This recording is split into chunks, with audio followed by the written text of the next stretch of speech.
So hello, टेकेट की नई video में स्वागत है। और हमने पिछली क्लास में बिजनेस ट्रिप तक कर लिया था। ठीक है, नेक्स्ट 5 क्वेश्चन देखते हैं पार्टी तक। 25 हो जाएंगे फिर हमारे, और लिंक डिस्क्रिप्शन में है सारे सॉल्यूशंस का और इवन क्वेश्चन का भी। ठीक है, तो बिजनेस ट्रिप के बाद 2 ग्राम से लेके पार्टी तक नेक्स्ट 5 क्वेश्चन देखते हैं। इवन दो मैंने आगे की भी प्रॉब्लम्स कर ली हैं, मगर वीडियो लंबा ना हो जाए ज़्यादा। ठीक है, क्योंकि हर एक प्रॉब्लम की एक अपनी डेप्थ है। तो 2 ग्राम से शुरू करते हैं। ये क्वेश्चन कह रहा है कि हमारे पास for example B B A B B B A, ये स्ट्रिंग है। ठीक है, अब स्ट्रिंग में 2 ग्राम्स यानी हम सिर्फ 2 लेंथ की सब स्ट्रिंग को ले सकते हैं और काउंट कर सकते हैं कि उसकी अकरेंस कितनी बार है। तो यहाँ पे बी बी जो है 1 टाइम यहाँ दिख गया, सेकेंड टाइम यहाँ दिख गया। ठीक है, एंड थर्ड टाइम इसको भी काउंट करेंगे। तो बी बी की अकरेंस है कितनी, 3।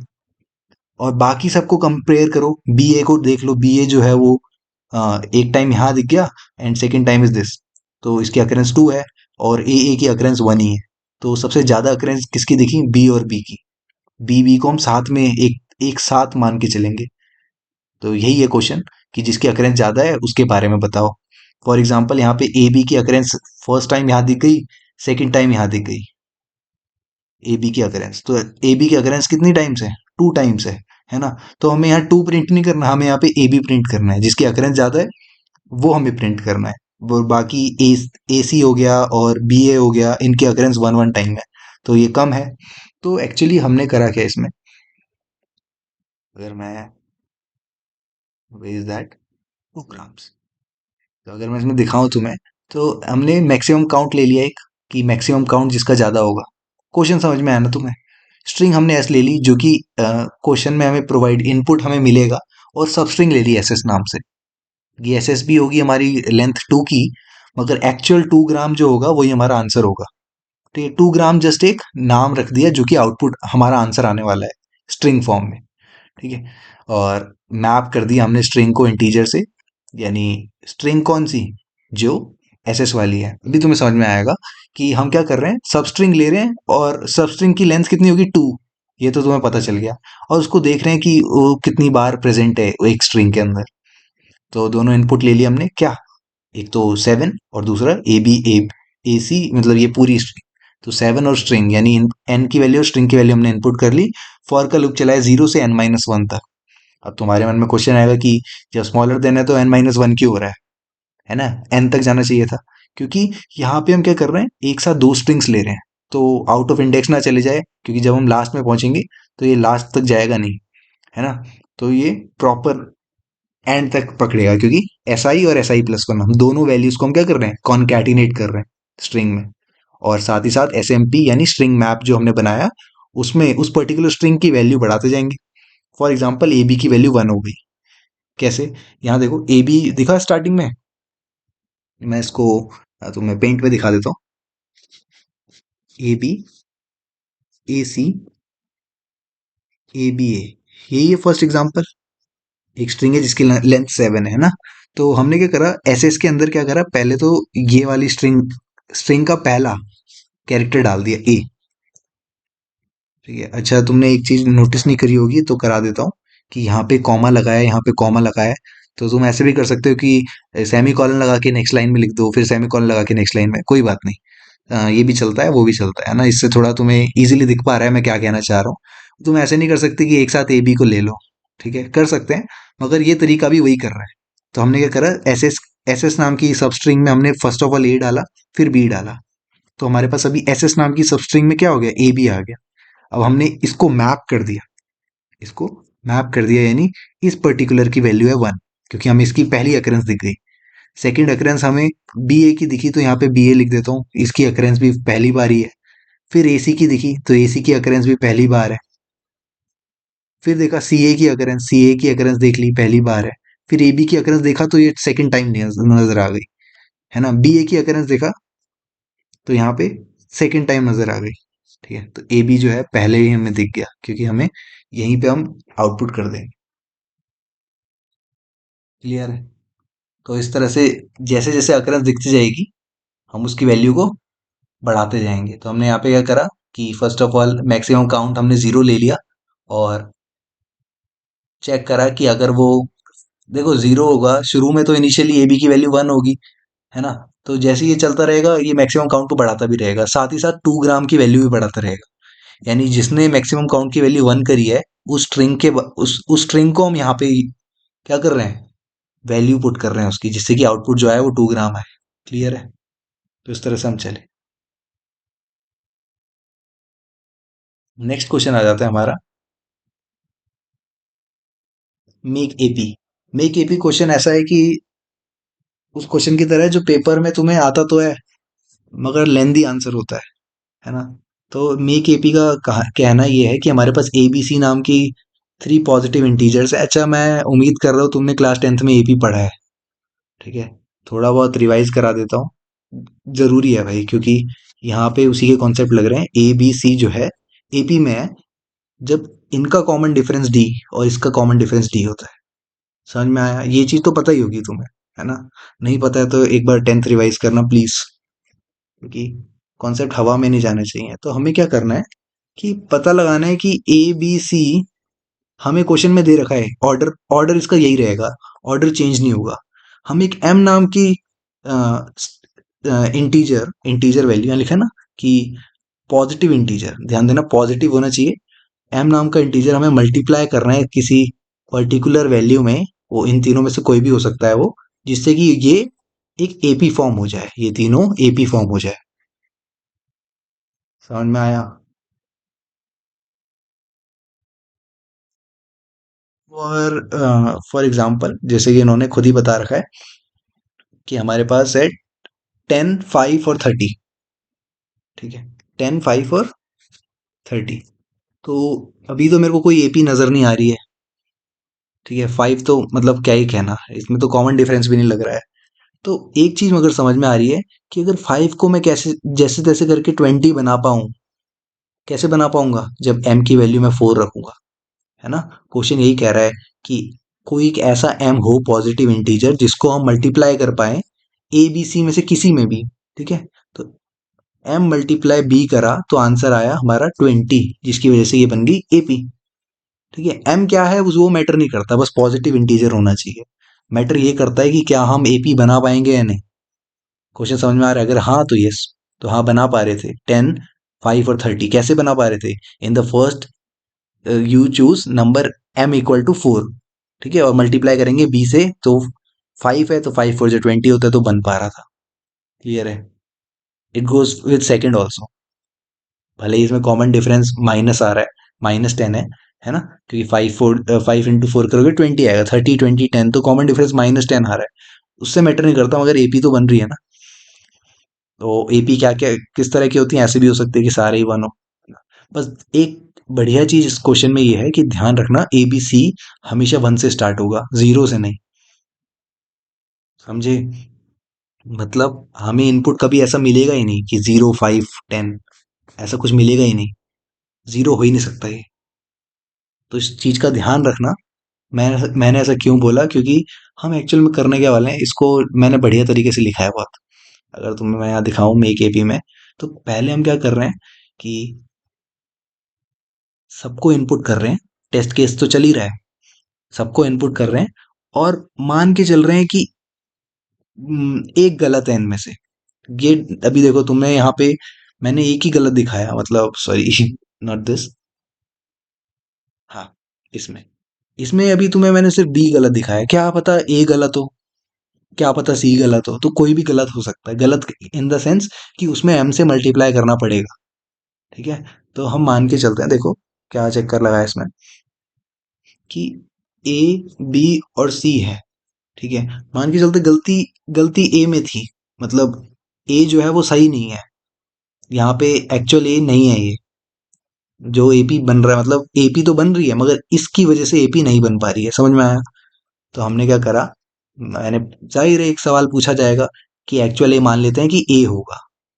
ठीक है, ये एक जो है एक्चुअल ए है जो कि एपी बना रहा है, यानी A B C is AP. समझ में आया? देखो डॉट एकदम सही फिट हो गया। एनीवेज, तो हम मान के चलते हैं कि एक्चुअल ए जो है वो ये है, तो हम कैसे बोलेंगे इसको? देखो, ए कैसे बनता है, बी में से कॉमन डिफरेंस को अगर मैं माइनस कर दूं तो ए बन जाएगा। कॉमन डिफरेंस क्या है? ये इन दोनों का कॉमन डिफरेंस भी डी है, इन दोनों का भी डी है ना। ये तो हमें पता नहीं है अभी, तो हम मान के चलेंगे इनके बारे में। समझ में आया? तो हम क्या करेंगे, बी माइनस बी, सी माइनस बी क्या होगा, कॉमन डिफरेंस होगा, दैट इज डी। तो बी में से अगर डी माइनस करेंगे तो वो एक्चुअल ए आएगा। हम मान के चल रहे हैं ये स्मॉल ए में गड़बड़ी है, बाकी दोनों ठीक है। ठीक है, चलो भाई एक्चुअल की वैल्यू पता चल गई। अब जरा एक्चुअल बी की वैल्यू क्या हो सकती है, ये इंटरेस्टिंग है, क्योंकि ए और सी के बीच में कितने का गैप आ रहा है, ए और बी का डी गैप आ रहा है और बी और सी का डी गैप आ रहा है। कहने कहने का मतलब है, इसको कुछ इस तरह से ए समझ में आ गया ना कैसे आया। तो मैं ए हटा देता हूँ फॉर एग्जाम्पल। अब तुम्हें पता है कि ए प्लस डी जो होता है वो बी होता है ना, और बी प्लस डी जो होता है वो सी होता है। डी क्या है, कॉमन डिफरेंस है। अब मैं बी की जगह क्या रख रहा हूँ, ये वैल्यू रख दे रहा हूँ, क्योंकि बी इसके इक्वल है ना। तो हम कह देंगे ए प्लस टू डी जो होगा वो सी है ना। ये बेसिक मैथ्स है, जिसको नहीं आ रहा उसके लिए बता रहा हूँ। ठीक है, तो ए प्लस टू डी जो होगा वो सी होगा, या हम ऐसे कह लेते हैं सी माइनस ए जो होगा वो टू डी होगा, या फिर टू का मल्टीपल होगा, या हम ऐसे कह लेते हैं जो कॉमन डिफरेंस होगा वो सी माइनस ए बाई टू होगा। समझ में आया? इसको गायब कर देते हैं। तो हम ऐसे कह सकते हैं कि बी की वैल्यू जो होगी, अब हमने ए की वैल्यू निकालना सीख लिया जो कि ये आ रही है, बी माइनस सी माइनस बी। ठीक है, कैपिटल बी जो एक्चुअल वाला होगा, अगर मान के चलते हैं कि ये गलत वाला बी है, तो एक्चुअल वाला बी जो होगा ए में प्लस कर देंगे हम कॉमन डिफरेंस को, और कॉमन डिफरेंस क्या है, सी माइनस ए बाई टू। समझ में आया? ठीक है, ज्यादा एम्फेसाइज नहीं करेंगे।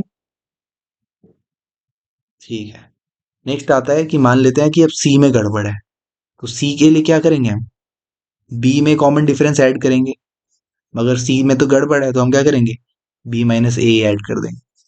तो इस तरह से हमने ये तीनों वैल्यूज को, एक्चुअल वैल्यूज को निकाल दिया, क्या मान के चलते गड़बड़ है। ठीक है, तो अगर ए में दिक्कत है, सब दिख रहा है ना, तो अगर ए में दिक्कत है तो हम क्या करेंगे, फर्स्ट ऑफ ऑल, अब तुम्हें समझ में आया कि मैंने जब जब ये बोला कि आ, हमारे पास कंस्ट्रेन में हमेशा जीरो नहीं होना चाहिए, मतलब कोई नंबर ही आना चाहिए। अब मैं ना इफ कंडीशन के अंदर ए नॉट इक्वल टू जीरो बोलूं, इफ के अंदर, या फिर इफ ए बोल दूं, बात एक ही है। इफ ए लिखने का मतलब ये है कि ए के अंदर कोई ना कोई वैल्यू होगी जीरो के अलावा, कोई भी वैल्यू होगी जीरो के अलावा, तो ये लूप चलेगा। लूप कह रहा हूँ, ये कंडीशन सही है। तो इसलिए या तो ए नॉट इक्वल टू जीरो, ये मैंने तुम्हें दिखाने के लिए करा कि जिसको डाउट है ये क्यों हुआ, क्योंकि यहाँ पे तुम बी देखोगे सी देखोगे तुम बोलो ये क्या है ना। एंड कंडीशन है, तीनों सेटिस्फाई होनी चाहिए तभी ऐसा आएगा। तो अगर मान लेते हैं कि ए में दिक्कत है, पहली पहली कंडीशन समझ में आ गई, क्योंकि क्वेश्चन में हमें पता है कि हम ए बी सी में से कोई भी जीरो नहीं हो सकता। तो यानी अगर एक्चुअल ए, एक्चुअल बी, एक्चुअल सी जब हमने ट्राई करा निकालने की और जीरो आ गया, तो पहले ही गड़बड़ है भाई, पहले ही गड़बड़ है। ठीक है, ओके। तो ये चीज हमें समझ में आ गई, पार्ट बाय पार्ट समझा। सेकंड है कि ए जो है greater than equal to small A आना चाहिए, समझे। ए जो है greater than equal to small A आना चाहिए। इसको ऐसे समझते हैं, 15। अब ये तो हमारा स्मॉल ए है, ये बी है, ये सी है, गड़बड़ है ना इसमें, यही एपी को खराब कर रहा है। एक्चुअल ए क्या है हमारा, 5 है, समझो इसको। 5 10 15 एपी में है, मगर हमारा, चलो ये चीज समझ में आती है कि ए हमारा नॉन जीरो है, हाँ 5 जो है नॉन जीरो है, ठीक है। सेकंड बोल रहा है कि 5 बड़ा है एक से, हाँ बड़ा है, ये भी ठीक है। थर्ड कंडीशन ये है, बड़ा तक तो ठीक है। अब एम की वैल्यू क्या होनी चाहिए थी, पॉजिटिव इंटीजर, मैंने 2 3 बार बोला है ना। तो 5 मॉड्यूलस 1 करोगे तो आंसर आ रहा है जीरो, हाँ 1 की टेबल में 5 आता है। तो यानी हाँ ये एपी बनाया जा सकता है यूजिंग एम की वैल्यू 5। समझ में आया? तो इसका, इसलिए इसका आंसर यस हो जाएगा, अगर ए में गड़बड़ हुई तो। ये बात क्लियर है?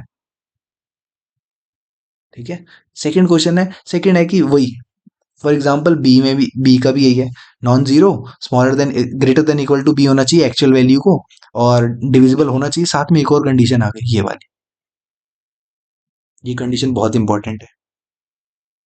फॉर एग्जांपल मान लो कि 148, ठीक है, बी में गड़बड़ है, मान के चलो बी में गड़बड़ है।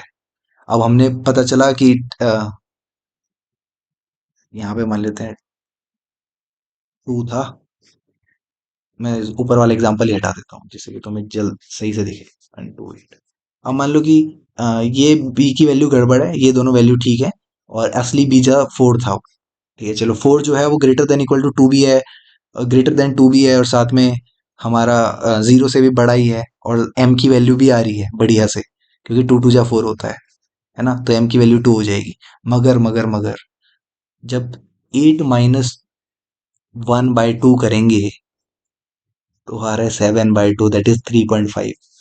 इंटीजर वैल्यू नहीं है ये। तो एक चीज समझ में आए कि इनके बीच का गैप ही सही नहीं था भाई। यानी कॉमन डिफरेंस जो होना चाहिए वो 2 का मल्टीपल होना चाहिए। ऑब्वियस बात है, ये इसके बीच में कॉमन डिफरेंस डी, इसके बीच में कॉमन डिफरेंस डी, तो यानी जो भी कॉमन डिफरेंस है वो 2 का मल्टीपल होना चाहिए, मगर एक्चुअल में नहीं हो रहा। इसलिए ये कंडीशन इंपॉर्टेंट है देखना, ये C - A/2 जो होना चाहिए वो 0 होना चाहिए। ठीक है, तभी इसका आंसर सही होगा। तो इसका एक्चुअल वैल्यू क्या होगी, ये सेटिस्फाई करेगा कि m की वैल्यू 2 पे। जैसे m की वैल्यू 2 रखोगे तो ये 2 से 4 हो जाएगा, और इन दोनों के बीच में 3 3 का गैप आएगा। समझ में आया? तो इसलिए ये कंडीशन मिडल वाली टर्म के लिए जरूरी थी। अब सी में क्या है, सी में भी सेम ही है जैसे ए में था। 0 नहीं होना चाहिए, small greater than equal to C होना चाहिए, और मॉड्यूलस करने पे 0 आना चाहिए, तो यस। ठीक है, और अगर कुछ नहीं हो सकता तो इसका आंसर नो है भाई। भाई हमने तो ये तीनों करके देख लिया भाई, इसके अलावा हम कुछ नहीं कर सकते, इसका कुछ नहीं हो सकता। समझ में आया? तो इस तरह से इसका आंसर आएगा। था ना ये मजेदार? होप मैंने बोर नहीं किया होगा, क्योंकि मैं सबको लेके चलना पड़ता है, क्या पता तुम्हें समझ में आ गया होगा, मगर किसी को दिक्कत हो रही होगी, है ना? तो इसलिए थोड़ा करना पड़ा। अच्छा ये देखो, तुम एक गेम खेलते हो, ड्रैगन को मारना होता है तो उसकी पावर कम करते रहते हो, है ना? या तुम जैसी टेकन 3 वगैरह खेलते हो, सामने वाले की पावर कम करते रहते हो। तो वैसे ही ये क्या कर रही है, कान्हा क्या कर रही है, दो तरह के स्पेल लगा रही है, जैसे बेंटन में ग्वेन करती है ना, ग्वेन स्पेल लगाती है, तो वॉइड एब्जॉर्प्शन, लाइटनिंग स्ट्राइक, तो इस तरह के स्पेल्स हैं। और इससे क्या हो रहा है, ड्रैगन की क्या हो रही है, हेल्थ कम हो रही है, या पावर कह लो, या हिट पॉइंट कर, एक तरह से कह रहे हो कि एच हेल्थ है। ठीक है, तो ड्रैगन की कम हो रही है, किस तरह से, दो तरीके से। अगर वो वॉइड एब्जॉर्प्शन वाला स्पेल लगा रही है, तो मान लो उसने एक मंत्र बोला वॉइड एब्जॉर्प्शन, तो क्या हुआ, उसकी हेल्थ बाय 2 + 1 हो गई, किसकी, ड्रैगन की। ठीक है, अब उसने बोला लाइटनिंग स्ट्राइक, तो क्या हुआ, उसकी हेल्थ में से 10 माइनस हो गया। यहाँ ध्यान देना, +10 है, यहाँ माइनस हो गया। तो बस एक चीज है कि उसके पास लिमिटेड नंबर है, मतलब वॉइड एब्जॉर्प्शन उसके पास n है, और लाइटनिंग स्ट्राइक के मंत्र उसके पास m है, यानी n टाइम्स यूज कर सकती है इसको, m टाइम्स यूज कर सकती है। अब तुम्हें बताने कि अगर ये जो हेल्थ है ड्रैगन की, ये 0 या 0 से कम चले जाती है, यानी माइनस में भी चले जाए कोई दिक्कत नहीं, अगर जा पा रही है ना, तो ठीक बात है, तो आंसर यस है, वरना नो है। समझ में आया? जैसे 100 है, 3 है, 4 है, 3 क्या है उसके पास, ध्यान से देखना यहाँ पे, x मतलब क्या है, एक्स है उसकी हेल्थ, मतलब वो जो ड्रैगन है ना, अब वो कितनी भी हो सकती है, 10 की पावर 5 तक, है ना, उसकी हेल्थ कितनी भी हो सकती है, बस हमें क्या करना है, लिमिटेड नंबर ऑफ टाइम्स है, मतलब एन और एम की वैल्यूज है। एन है हमारे पास वॉइड एब्जॉर्प्शन, एम है हमारे पास लाइटनिंग स्ट्राइक। तो वॉइड एब्जॉर्प्शन उसके पास 3 है, और लाइटनिंग स्ट्राइक 4 है, तो उसने क्या करा, किसी भी ऑर्डर में ले लो, वर्ड एब्जॉर्प्शन कर, ये तुम्हें कंफ्यूज कंफ्यूज भी हो जाओगे, तुम्हें इसमें समझ में भी आएगा। अभी समझने वाला ही देखना, ठीक है? तुम ऐसे मत सोचना कि कभी भी कोई सा भी स्पेल लगा दे रहे हो, नहीं, कुछ चक्कर है इसका, दिखाते हैं। है ना, हमने क्या करा इसको, इसने वर्ड एब्जॉर्प्शन, इसके पास 3 थे तो उसने तीनों यूज कर दिए, और 4 यूज कर दिए लाइटनिंग स्ट्राइक। जरूरी नहीं है सारे यूज करने पड़ेंगे, क्वेश्चन में बोल रखा है कि अगर उससे कम में भी हो जा रहा है तो ठीक बात है। तो एनीवेज -3 आंसर पहुंच रहा है, यानी 0 से कम हो रहा है, 0 या 0 से कम हो रहा है, तो yes is the answer. Clear बात होती है? तो हमने क्या करा इसमें, हमने क्या करा है, ये ज्यादा जरूरी है। देखो, टी ले लिया इनपुट, क्योंकि टेस्ट केस है। अब सारी वैल्यूज ले ली, ड्रैगन की क्या हेल्थ है, एन क्या है, एम क्या है, ठीक है, कितने मंत्र है उसके पास दोनों। अब जब तक एन चलेगा, एन वाला मंत्र क्या था, वॉइड एब्जॉर्प्शन था, है ना, तो उसमें ये वाला लूप चलेगा, वाइल, जब तक हमारे पास एन मौजूद है तब तक चलाओ ये। बस एक चक्कर ये है, देखो एक बड़ी इंटरेस्टिंग बात है, ये तुम्हें ऑब्जर्वेशन के बाद पता चलेगा। तो जैसे मान लेते हैं कि 50 है, एक्स की वैल्यू 50 है, एक्स की वैल्यू 50 है, तो अगर तुम इसमें बोलोगे वॉइड एब्जॉर्प्शन तो क्या होगा, बाई 2 + 10 हो जाएगा। मान लो ये शक्ति आ गई तो क्या हुआ, 25 + 10 दैट इज 35 हो गया। तो हाँ, एक्स की वैल्यू कम हो गई, अच्छी बात है, मानता हूँ। मगर दिक्कत पता है कब से आने शुरू हो जाएगी, अगर तुम एक्स की वैल्यू 20 लेके देखो तो। ये 20 के आसपास चक्कर देखो क्या हो रहा है, 20 लिया +10, 10 + 10 कितना हो गया, 20 हो गया। मतलब भाई तुमने वॉइड एब्जॉर्प्शन लगा तो लिया मगर वैल्यू कम नहीं हुई, है ना। और ये तो चलो फिर भी ठीक है, क्योंकि कम से कम वैसा का वैसा ही तो है। मगर दिक्कत आती है जब हम इसकी वैल्यू को कम करना चाहते हैं और वैल्यू बढ़ जाती है। फॉर एग्जाम्पल 19 देख लो, 19/2 + 10 है ना। अब इसका आंसर क्या होगा, 9 पॉइंट समथिंग, अगर 9 माना जाएगा इंटीजर वैल्यू, 19 ही आ गया। 18 के केस में देखो, 18, 18/2 कितना होता है, 9 होता है, 9 × 2 = 18, 9 + 10। तो देख रहे हो 18 था और 19 हो गया। 19 के केस में भी 19 रहा, मैंने सोचा कि कम हो जाएगा। 18 के केस में देखो, 18/2 + 10 that is 9 + 10 is equal to 19। यानी हम चले थे उसकी पावर कम करने, उसकी पावर बढ़ गई। तो एक चीज का ऐसा ध्यान रखना कि जब टेम्प की वैल्यू, जब एक्स की वैल्यू छोटी या बराबर आ जाए, देखो इस केस में आई है एक्स की वैल्यू छोटी, और 19 वाले केस में आई थी 19 ही आई थी, 20 वाले केस में 20 आई थी, तो उस केस में आ रही थी बराबर, है ना। तो छोटी या बराबर अगर आ जाए तो हम ब्रेक कर देंगे, क्योंकि इसके बाद ये स्पेल लगाना मतलब बेवकूफ़ी है। समझ में आया। मान लो कि अगर तुम छोटी वैल्यू को लो, 2 + 2 10 करके देखो, तो अगर उसकी वैल्यू 2 है तो 2 से 2 कटा, 1 + 10 ये तो 11 हो गया ना भाई, ये तो बहुत ज़्यादा हो गया, 2 से तो ज़्यादा ही कर दिया। तो ऐसे केस में उल्टा स्पेल काम कर रहा है, समझ रहे हो।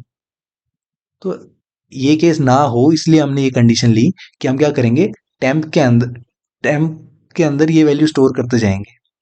ठीक है, जब ये वैल्यू ज़्यादा होगी तो डेफिनेटली हेल्प करेगा, है ना। और फिर चेक भी करते रहेंगे कि क्या एक्स की value smaller than equal to temp है ना। एक्स की वैल्यू क्या smaller than equal to temp है, नहीं होगी शुरू में, क्योंकि टेम्प की वैल्यू तो इसको हाफ करके, जैसे 100 मान लो एक्स की वैल्यू, तो 100/2 50 + 60 है ना। तो ये तो कम कर रही है इस वैल्यू को, तो ठीक है। तो इस केस में ये इफ चलेगा ही नहीं।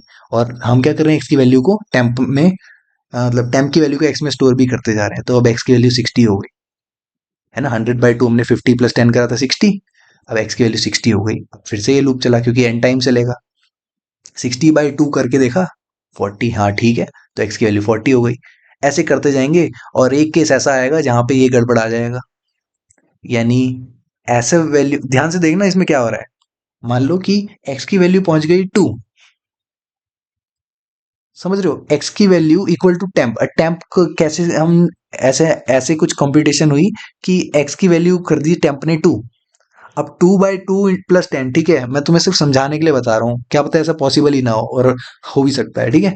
तो एक्स की वैल्यू हो गई 2, मान लो क्वेश्चन में एक्स की वैल्यू 2 हो, तो समझ रहे हो। तो 2 को 2 से डिवाइड करा, +10 करा, तो आंसर आया 11। तो एक्स तो था हमारा 2, और टेम्प ने कर दिया 11, तो उस केस में ये चल जाएगा। और ये अगर चल गया ना, तो ये वाइल की कंडीशन ब्रेक हो जाएगी। और इससे फायदा क्या हुआ, हमने एक्स की वैल्यू को मॉडिफाई नहीं किया, 2 ही रहने दिया, तो अच्छी बात नहीं है ये। वरना एक्स की वैल्यू 11 हो जाती है इस चक्कर में। तो इसलिए हमने इफ कंडीशन को बीच में डाला। और सेकंड कंडीशन काफ़ी अच्छी है। इसको कुछ इस तरह से समझो कि तुम्हारे पास 100 है, उसमें से 10 माइनस कर रहे हो, 10 माइनस मतलब ये स्पेल लगा रहे हैं हम, सेकंड वाला स्पेल, 10 माइनस कर रहे हो। अब भाई चार तुम्हारे पास स्पेल, इस स्पेल को यूज करने के लिए तुम्हारे पास 4 वैल्यूज है ना। तो इससे अच्छा यार 100 में से 40 ही माइनस कर दो। क्यों बार बार 10 से माइनस करके वाइल लूप का टाइम वेस्ट कर रहे हो। समझ में आ रहा है तुम्हें मैं क्या कहना चाह रहा हूँ, कि पिछले स्पेल में तो चलो बनता भी था कि हाँ वाइल लूप लगाना, इस स्पेल में भी लगा सकते हो, बुरी बात नहीं है। मगर ऑब्वियस है ना भाई, मान लो एक्स की वैल्यू 50 है, और तुम्हारे पास सेकंड स्पेल का नाम क्या था मैं भूल गया। अच्छा इसको हटा देते हैं, सेकंड है लाइटनिंग स्ट्राइक, हाँ। मान लो एक्स की वैल्यू 50 है, लाइटनिंग स्ट्राइक तुम्हारे पास 5 है ना। यानी 5 बार -10 कर सकते हो, यानी कितना, 50 टाइम्स माइनस कर सकते हो। तो अगर 50 - 50 तो जीरो होता है ना, तो ये केस भी सही है। या एक्स की वैल्यू छोटी आ गई, मान लो नेगेटिव नेगेटिव वैल्यू आ सकता है ना, मान लो एक्स की वैल्यू 20 आई, तो 20 माइनस अगर 50 करेंगे तो नेगेटिव जा रहा है ना। तो ऐसे केस में सी आउट यस करेंगे, क्योंकि हम अचीव कर पा रहे हैं जो हमें करना है अचीव। समझ रहे हो, हमें नेगेटिव तक पहुंचना है या फिर जीरो तक पहुंचना है, पहुंच रहे हैं तो यस। बेटर तरीका नहीं है ये, कि जो भी हमारे जितने भी नंबर ऑफ टाइम हम यूज कर सकते हैं लाइटनिंग स्ट्राइक को, इस उसको हम सीधा 10 से मल्टीप्लाई कर देते हैं और कंडीशन लगा लेते हैं। तुम इसको ऐसे भी कर सकते हो, एक्स माइनस एम इंटू 10, अगर smaller than equal to zero है, वही बात है ना, सेम बात। एल्स सी आउट नो, वही नहीं हो पाएगा, वही है, तुमसे नहीं हो पाएगा, ठीक है। तो ये था हमारा सिंपल सा सॉल्यूशन। अलग अलग अप्रोच हो सकती है किसी की भी, जैसे भी करना चाहो। नेक्स्ट आता है हमारे पास मैजिक नंबर। तो ये थोड़ा रिलैक्सिंग क्वेश्चन है, थोड़ा इजी टाइप हो जाता है। देखो यहाँ पे भी मैंने सॉल्यूशंस यहाँ पे भी डाल रखे हैं, ठीक है। इफ यू वांट टू सी, पहले खुद ट्राई करना जो एक्सप्लेनेशन जिसने देखी है, उसके बाद एक बार तुमने समझ लिया ना, और खुद उसके बाद ट्राई करके देखना, फिर नहीं मिला तो सॉल्यूशन देख लेना। तो देखो, a magic number is found by concatenating 1, 14 और 144। समझ में आया, मैजिक नंबर जो है 1, 14 और 144 से ही बनते हैं। अगर उसके अलावा किसी से भी बने तो दिक्कत है। मतलब इनके अलावा 1 या 4 के अलावा, पहली बात तो 1 या 4 के अलावा कुछ आया, मैं सीधा कोड दिखाता हूँ, तुम ज्यादा रिलेट कर पाओगे। मैजिक नंबर, पहली बात तो 1 या 4 अगर नहीं, क्वेश्चन देखो मैंने स्ट्रिंग ले ली, कुछ इनपुट में सिर्फ स्ट्रिंग मिली है और यस और नो करना है कि वो मैजिक नंबर है या नहीं, ठीक है। स्ट्रिंग मैंने ले ली और मैंने स्ट्रिंग स्ट्रिंग के हर एक इनपुट को देखा, ठीक है। ये तुम बोलोगे ये कैसा, ये क्या करा तुमने, पहला तो हमेशा 1 होना चाहिए, यहाँ पे तो 1 दिखा रहा है कि पहला हमेशा 1 होना चाहिए, हाँ मानता हूँ भाई, मगर ये कंडीशन जो है ये हर एक के लिए नहीं है, सॉरी ये फर्स्ट के लिए नहीं है, सिर्फ हर एक के लिए है। कि पहली बात तो ये कंडीशन होनी चाहिए कि स्ट्रिंग के अंदर एक और चार ही होने चाहिए। समझ में आया, मान लो 1 4 1 4 5 है, तो ये 5 क्या कर रहा है, क्वेश्चन मैं इफ कंडीशन में पूछ रहा हूँ भाई, क्या तू चार है, नहीं क्या तू एक नहीं है, वो बोलेगा नहीं हूँ, क्या तू चार भी नहीं है, वो बोलेगा नहीं हूँ, नो भाई तू जाओ, तुम जाओ यहाँ से, तुम मैजिक नंबर हो ही नहीं सकते। समझ में आया, तो पहली कंडीशन ये है कि वो एक या चार में से ही होना चाहिए। उसके बाद हम चेक करेंगे कि क्या चक्कर बैठ रहा है, ठीक है, एल्स वाले में, वरना नो हो जाएगा। पहली कंडीशन में हमने क्या करा, सिर्फ एक और चार को रहने दिया। अगर मान लो ऐसा हो तो 1 4 4 4, क्या ये केस अलाउड है, नहीं भाई। अलाउड क्या क्या है, 1 है, 14 है और 144 है, ये तीन केस अलाउड है।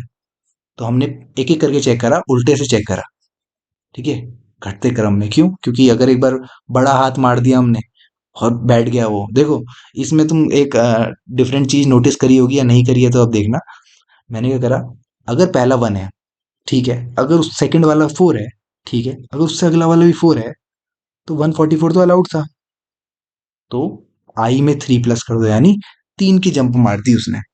समझ में आया, तो ये थी वो नोटिस करने वाली चीज कि मैंने फॉर लूप में आई प्लस प्लस नहीं लिखा, क्योंकि फिर तुम थोड़ा कंफ्यूज हो जाते, या कि यहाँ पे आई प्लस प्लस करा और आई प्लस इक्वल टू टू क्यों कर रहे हो। मैं बोलता कि एक आई यहाँ प्लस हो रहा है और एक ये कर रहा है, तो तुम थोड़ा कंफ्यूज हो सकते थे, इसलिए हमने क्या करा, इसको छोड़ ही दिया। कंडीशन तो जब हम अंदर लगा रहे हैं लूप के, क्या दिक्कत है ना, जैसे वाइल की कंडीशन लगाते हैं तो वो भी हम लूप के अंदर भी लगा सकते हैं ना, वैसे ही कुछ करा है। कोई कंफ्यूजन की बात नहीं है, तुम कर सकते हो अगर नहीं होती है कंफ्यूजन तो। बस एक चीज है ऐसे कि 1 4 4 जो है 3 डिजिट है, उसके आगे अब जंप होने वाला है। एल्स इफ हम क्या करेंगे, मान लेते हैं कि क्वेश्चन में हमें 1 4 4 नहीं दिखा, मतलब 1 4 4 नहीं दिखा, 1 4 1 दिख गया, है ना, तो पूछेगा पहला 1 है हाँ, दूसरा 4 है हाँ, तो हम क्या कर दो, आई प्लस इक्वल टू 2 कर दो, यानी आई को यहाँ ले आओ, आई को यहाँ ले आए, चेक करा, क्या ये 1 है, हाँ ठीक है, अगला वाला चेक, अगला वाला है ही नहीं, तो वो चेक ही नहीं करेगा फर्स्ट ऑफ ऑल। लास्ट में क्या करेगा, एलसिफ अगर एस आई इक्वल टू 1 है, यानी 1 भी है तो भी चलेगा, यानी हाँ ये मैजिक नंबर है, क्योंकि ये 14 और 1 से मिलके बना है। समझ में आया, ये 144 1 4 होता तो ये 14 1 44 और 14 को मिलके बना है। तो ऐसे नंबर नंबर क्या है, मैजिक नंबर है, ठीक है। था ना इजी ये क्वेश्चन। तो हो गया मैजिक नंबर का काम खत्म। अब आते हैं party. This is the last question of this evening, और पार्टी करना तो बनता है। ठीक है। और ये क्वेश्चन को मैं बता दूं, तुम जितनी बार पढ़ोगे उतना उतना तुम्हें क्लियरिटी मिलेगी। और जिन लोगों ने ग्राफ, ट्री, नोड, ये रूट नोड्स, ये सब चीजें नहीं पता है ना, मैं मान के चल रहा हूं तुम्हें नहीं पता है, ठीक है, इसलिए हम इस क्वेश्चन को उस वे में नहीं करेंगे। मगर ये क्वेश्चन पूरी पूरी हिंट देते हैं हमें ग्राफ्स की, ठीक है, ट्रीज की।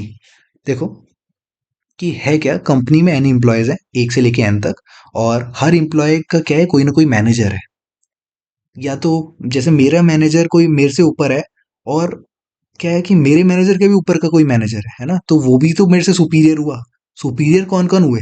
या एक तो मेरे से ऊपर का मैनेजर, जो कि डेफिनेटली सुपीरियर होगा, और एक है कि मेरे मैनेजर का भी मैनेजर, तो वो तो सुपीरियर होगा ना।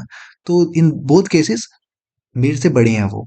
अब बात क्या हो रही है कि हमें क्या करना है, पार्टी हो रही है। अब पार्टी में क्या है कि वो लोग साथ में रहते हैं जो लोग, अ, पहली बात तो कोई कंडीशन नहीं होनी चाहिए, कि मतलब ऐसा नहीं होना चाहिए कि जैसे फॉर एग्जांपल मैनेजर मैनेजर के साथ रहेगा, मेरे साथ वाले एम्प्लॉय रहेगा। समझ में आया? कि with in any single group, मतलब हम ग्रुप्स बना रहे हैं, एक पार्टी हो रही है, ग्रुप्स बन रहे हैं उसमें। ठीक है, सब मान लो कि चीयर्स कर रहे हैं, पेप्सी गिलास हाथ में है, और सिर्फ वही लोग ग्रुप में है जो लोग इस कंडीशन को फॉलो करते हैं, there must be no two employees A and B such that A is superior of B. ऐसा ना हो कि ए सुपीरियर हो बी से, ध्यान रखना। मतलब तुम अपने मैनेजर के साथ नहीं पी सकते चाय वाय, मतलब जूस वगैरह।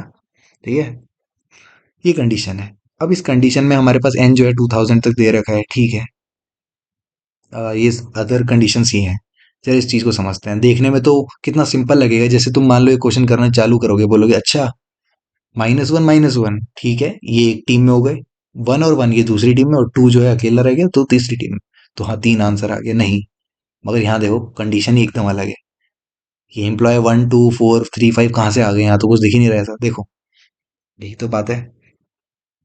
इसलिए मैंने क्या करा, एक बहुत अच्छा कोड शेप में ये डिस्कशन लिखा था। वैसे तो मैं यहाँ समझा ही दूंगा, इसका लिंक भी डिस्क्रिप्शन में दे दूंगा if you want to read.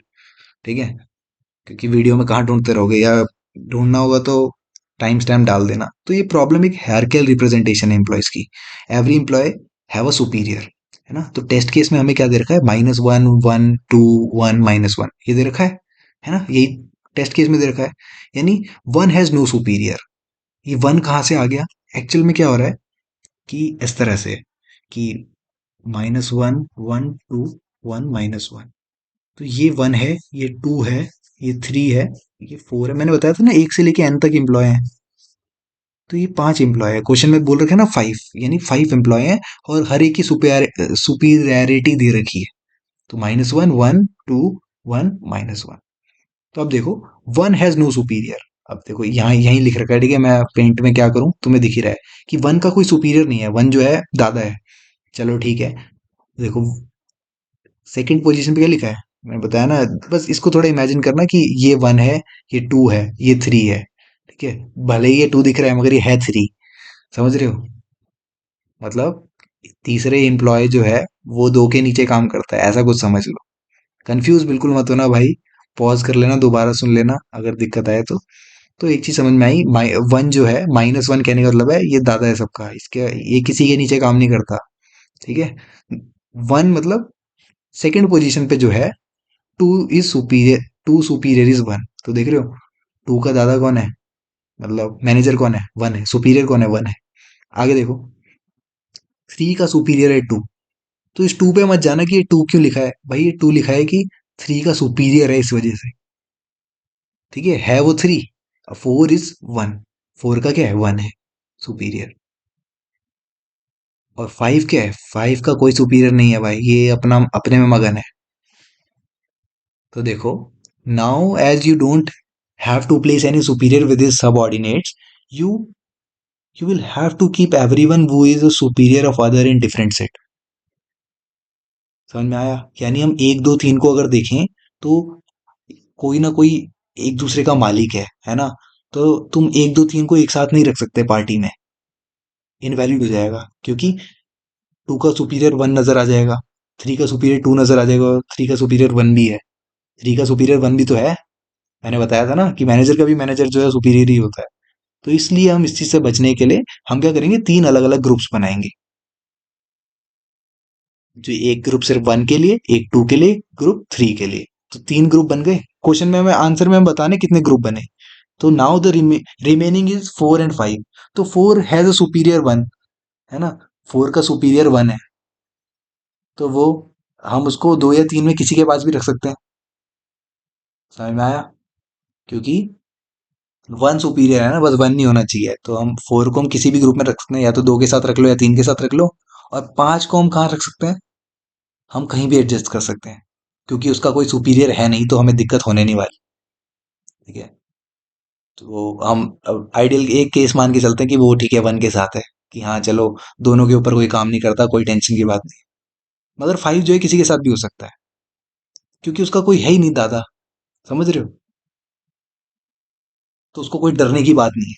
4 के लिए तो कंडीशन थी, मतलब जैसे तुम देखा जाए, 3 के लिए कंडीशन थी कि कोई ऐसा ना आ जाए जो उससे सुपीरियर हो जाए, है ना। 4 जो है 2 के पास भी जा सकता है, 3 के पास भी जा सकता है, क्योंकि इसका सुपीरियर वन है। तो वन के पास नहीं जा सकता। बस समझ में आया क्वेश्चन? बहुत कहानी हो गई, हटा देते हैं इसको। हम्म।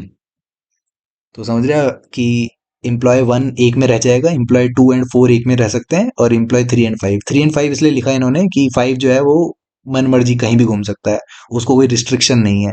और हम एम्प्लॉय 1 और 5 को एक साथ भी रख सकते हैं, अगर आइडल केस देखना है। बस कहने का मतलब है, 3 आंसर इसलिए आया क्योंकि हम ट्री की इस ये जो बन रहा है ना यहाँ पे देखो।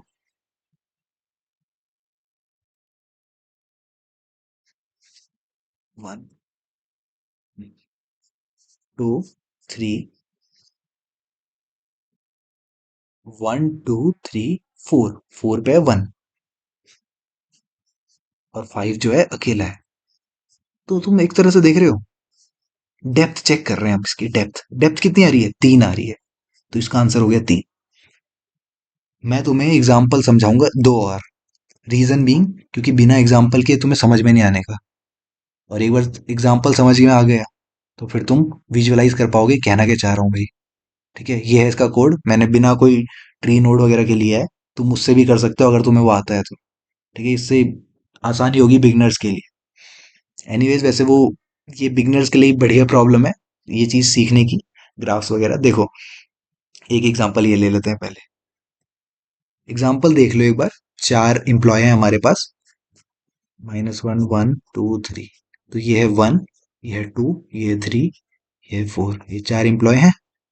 -1 जो है, माइ एक की वैल्यू -1 है, कहने का मतलब है कि एक दादा है। समझ में आया?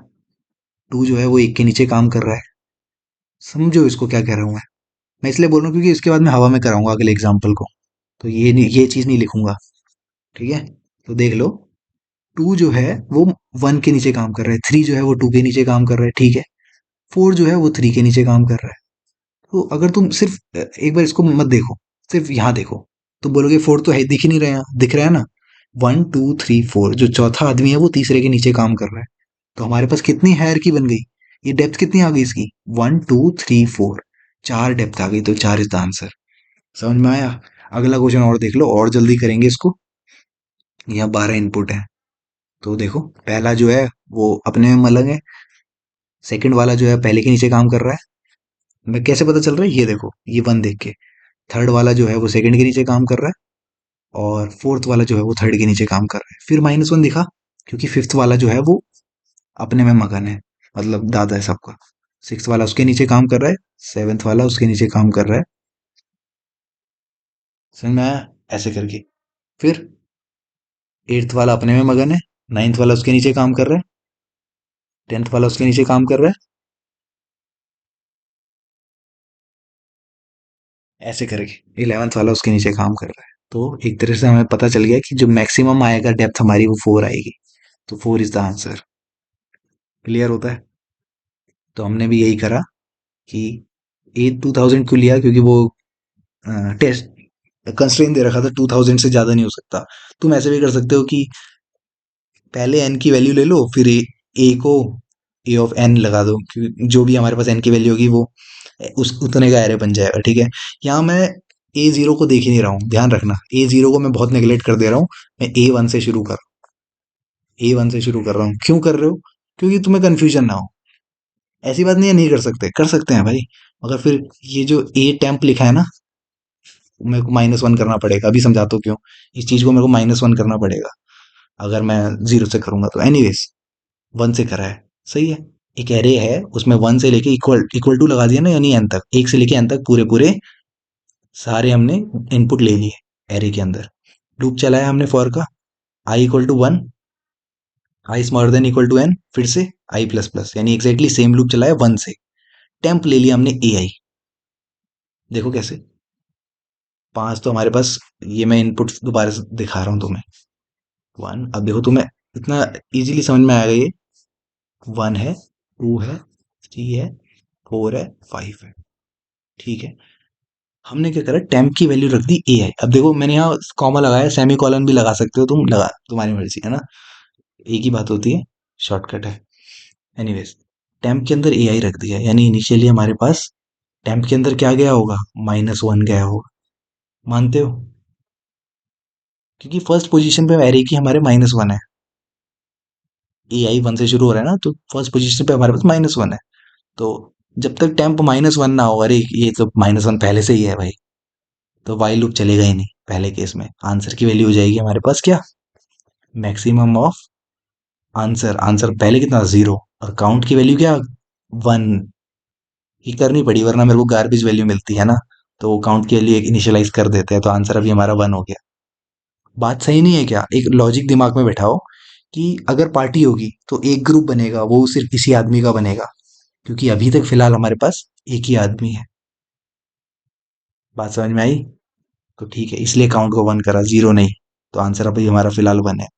अब लूप आगे बढ़ा, आई की वैल्यू 2 हुई, टेम्प के अंदर आ गया array of 2 that is 1। Array of 2 यानी पोजीशन 2 है, आंसर है इसका 1। ठीक है, वैल्यू आ रही है 1, तो +1 आ रहा है। ठीक है, टेम्प के अंदर +1 आ गया। अब क्या टेम्प नॉट इक्वल टू -1 है? हाँ सही बात है, 1 कहाँ से -1 के बराबर होता है? तो हम काउंट की वैल्यू को प्लस प्लस कर देते हैं। काउंट की वैल्यू क्या हो जाएगी, 1 थी, 2 हो जाएगी। समझ में आया? टेम्प की वैल्यू हो जाएगी ए ऑफ टेम्प। अब तुम्हें समझ में आएगा क्या कहना चाह रहा हूँ, इवन दो ये बहुत, टेम्प की वैल्यू जो हो जाएगी वो एरे ऑफ टेम्प हो जाएगी। अब एरे ऑफ 1 हो जाएगी, क्योंकि टेम्प की वैल्यू तो 1 थी, तो एरे ऑफ 1 क्या है, -1 है। समझ में आया? अब तुम रिलेट कर पा रहे होगे, मैं अगर 0 से लेता तो माइनस वो करना पड़ता, क्योंकि अब यहाँ पे हमने 1 से लेके अंतर लिखा है, तो सिंपल हो रहा है। अब एरे ऑफ 1 तो हमारा -1 है, और टेम्प की वैल्यू जैसे ही -1 हुई, हमारा लूप चलेगा ही नहीं, यानी काउंट ने वैल्यू तो 2 कर दी, और आंसर में मैक्सिमम वैल्यू 2 हो गई। अब समझ में आया? ये कुछ इस तरह से है, अगर तुम सोच के देखो कि जो हायरार्की को बढ़ा रहा है ना, वो काउंट बढ़ा रहा है। इस तरह से समझो, जो हायरार्की बढ़ा रहा है वो काउंट बढ़ा रहा है। अब देखो, आई की वैल्यू 3 हो जाएगी, तो टेम्प के अंदर चला गया 2, काउंट प्लस प्लस, काउंट हो गया 1 से, काउंट 1 था, 2 हो गया। टेम्प की वैल्यू हो गई एरे ऑफ 2 दैट इज 1। अब टेम्प में 1 आ गया, वाइल का लूप फिर चलेगा। अभी नीचे आंसर में अपडेट नहीं होगा, अभी वाइल का लूप फिर चलेगा। तो चला, क्या टेम्प 1 है, क्या टेम्प -1 है? नहीं, टेम्प तो 1 है। टेम्प 2 से 1 हो गया। समझ में आया कैसे ना? क्योंकि एरे ऑफ, ये एरे ऑफ 2 चेक करोगे तो इसमें क्या आ रहा है, 1 आ रहा है। क्लियर? काउंट की वैल्यू 3 हो गई। ठीक है, अब काउंट की वैल्यू 3 हो गई, तो एरे में क्या आ गया, temp equal to array of temp, तो अब एरे ऑफ 1 हो गया। समझ में आ रहा है? काउंट की वैल्यू जब 1 हुई तो, टेम्प की वैल्यू 1 जब हुई तो, अब 1 जैसे ही पहुंचा, -1 आया, वाइल लूप खत्म, आंसर में मैक्सिमम वैल्यू 3 आ गई। चलो आगे बढ़ते हैं। 4 के लिए ट्राई करेगा, फिर वो एक ही बार चलेगा, काउंट की वैल्यू 2 से ज्यादा नहीं हो पाएगी, -1 में वो काउंट की वैल्यू 1 ही रह जाएगी। तो मैक्सिमम क्या है इन सब में से, 3 इज द आंसर। होप समझ में आया होगा भाई, वरना ट्राई रन करके देख लेना तुम अपने हाथों से, और मैंने एग्जांपल्स तो समझा ही दिए हैं। ठीक है, तो आशा करता हूँ आया होगा और तुम कर पा रहे होगे इन क्वेश्चंस को। मैं कभी कभी कंसिस्टेंसी मेंटेन नहीं कर पाता, मगर लग तो नहीं रहा यहाँ से देख के, है ना? मतलब मैं वीडियो अपलोडिंग में नहीं कर पाता, बाकी टाइम लगता है क्योंकि तुम्हें इस तरीके से समझाना है जो वो पहले मैं प्रैक्टिस करता हूँ कि उनको क्या एग्जाम्पल दिया जाए। ठीक है, क्योंकि मैं एक ही चीज को समझाने में बहुत टाइम भी लगा सकता हूँ, है ना? इसलिए पहले से एक बार मैं तुम्हें बता दूंगा और एकदम एग्जैक्ट चीज तुम्हारे सामने आएगी, तो वो कितनी अच्छी बात हो जाएगी। ठीक है, नेक्स्ट हम समझेंगे। मैं नेक्स्ट डे ये वीक कर दूंगा, तो मैं ट्राई करूंगा नेक्स्ट वीडियो जल्दी लाऊं और हम ये सारे क्वेश्चंस भी नेक्स्ट 5 क्वेश्चंस करें। ठीक है, बस आज के लिए इतना ही। प्रॉब्लम सेट पे चले जाना लिंक में और ट्राई करना। चलो फिर।